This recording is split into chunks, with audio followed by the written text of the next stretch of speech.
தவறு இல்லை. அவமானப்பட்டாலும் பரவாயில்லை. இப்ப அவர் ஒரு லெவலுக்கு வந்துட்டார்.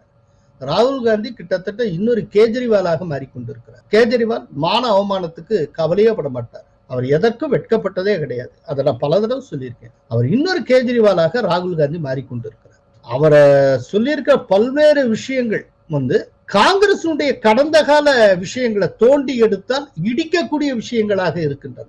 அப்படி இருந்து அவர் தைரியமா சொல்றாரு, ஆனது ஆகட்டும். சோ நாடாளுமன்ற ஒவ்வொரு கூட்டத்தொடருடைய அவருடைய ஸ்பீச்சை ஒரு அரசியல் ரீதியான பிரச்சார ஸ்பீச்சாக அவர் உருவாக்கம் செய்கிறார். அதை ரொம்ப தெளிவா நாடாளுமன்றத்தை மக்களவையை பயன்படுத்திக் கொள்ளும். அவர் பேசுறதுதான் அடுத்த நாள் தலைப்புச் செய்தியாக வர வேண்டும். அவர் பேசுறதை ஒட்டி தான் இன்னைக்கு தேசம் முழுக்க விவாதம் நடக்க வேண்டும். அந்த மாதிரி பேசுறது, அந்த பேச்சுல ஃபேக்சுவல் இருக்கா, தப்பு இருக்கா இல்லையா, அதை பத்தி கவலையப்படுறது இல்லை. மக்களும் அதை பத்தி கவலைப்பட மாட்டாங்க அப்படிங்கறத அவர் உணர்ந்து இருக்கிறார்.